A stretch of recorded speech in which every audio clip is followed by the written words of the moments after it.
एक ऐसा आइलैंड जहाँ पे कोई भी अगर जाता है तो उसके ऊपर हमला किया जाता है। वहाँ के लोगों को ना मोबाइल फ़ोन्स के बारे में पता है, ना गाड़ियों के बारे में। आखिर कहाँ पे ऐसे लोग रहते हैं और कहाँ पे आइलैंड स्थित है? आइए जानते हैं हम इस वीडियो में।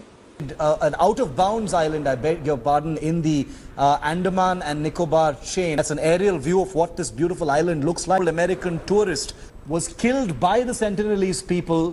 दोस्तों, अंडमान एंड निकोबार में टोटल 572 आइलैंड्स है, जिनमें से माना जाता है कि 38 में लोग रहते हैं और सिर्फ 12 टूरिस्ट लोगों के लिए ओपन है।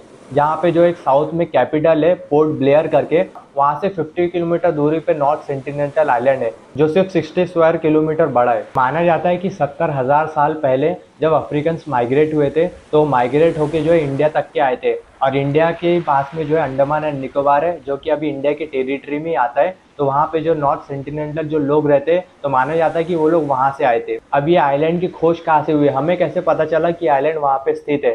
दरअसल दोस्तों, 2nd सेंचुरी एडी में रोमन मैथमेटिशियन वहाँ पे गए थे, और उसके बाद में एक चाइनीज ट्रैवलर है, वो भी वहाँ पे गए थे। और 1771 में ईस्ट इंडिया कंपनी की शिप जो है वहाँ से गुजर रही होती है, तब उन्हें उस आइलैंड पे एक रोशनी दिखती है, जिसके बाद में उन्हें पता चलता है कि वहाँ पे जो है कुछ इंसान रह रहे। अब 1867 में इंडियन मर्चेंट शिप जो है वहाँ से गुजर रही होती है, तभी जो है उनका एक्सीडेंट हो जाता है। वहाँ पे आइलैंड से जो उनकी शिप टकरा जाती है, जिसके अंदर तकरीबन 100 पैसेंजर्स होते हैं।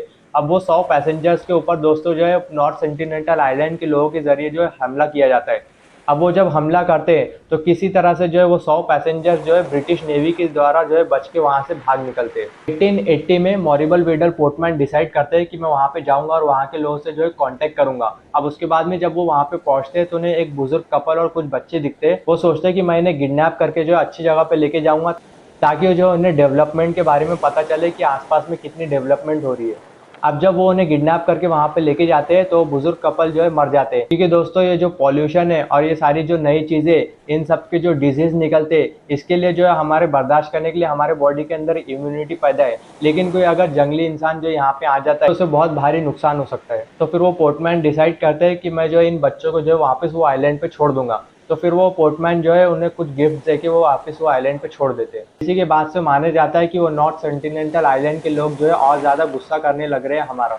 आज़ादी के बाद में कई सारी एक्सपीडिशन की गई। 1967 में त्रिलोकनाथ पंडित जी वहाँ पे गए 20 मेंबर को लेके, जिसमें से कुछ आर्म फोर्सेस भी थी और अनआर्म फोर्सेस भी थी, और कुछ साइंटिस्ट भी थे, ताकि उनके ऊपर जो है रिसर्च कर सके। लेकिन जब वो वहाँ पे गए तो उन्हें वहाँ पे कोई दिखा नहीं, इसलिए जो है वो वापस आ गए। 1970 में ऑफिशियल टीम गई इंडिया की, और उसके बाद में उन्होंने स्टोन टैबलेट वहाँ पे गाड़े, और उसके बाद से जो है वो हमारी इंडियन टेरिटरी में आ गया। अब आप लोगों को मैं यहाँ पे एक इंटरेस्टिंग बात बताता हूँ। 1974 में वहाँ पे एक इंडियन फिल्म क्रू गया, और पहली बार वो लोग जो है वीडियो के अंदर कैप्चर हुए, और उन लोगों ने उन्हें कुछ कोकोनट्स गिफ्ट किए और एक जो है जंगली सुअर भी गिफ्ट किया। तो दोस्तों, उन लोगों ने उनके ऊपर वापस हमला करना स्टार्ट कर दिया। प्रेम वैद्या जो कि डायरेक्टर थे, उनके जो थाई में वो तीर जाके लगा। अब 1980 में एक प्राइम रोज करके शिप है जो कि बांग्ला से ऑस्ट्रेलिया की तरफ जा रहा होता है, तो एक्सीडेंट हो जाता है वहाँ पे। और दोस्तों, उस एक्सीडेंट के बाद में जो है वो शिप के ऊपर फिर से हमला किया जाता है उन ट्राइबल लोगों के द्वारा। तो दोस्तों, हमले के दौरान जो है उन्हें चोट तो नहीं आती उन लोगों को, लेकिन दोस्तों फिर एक हेलीकॉप्टर आता है और उन्हें जो रेस्क्यू कर लेता है।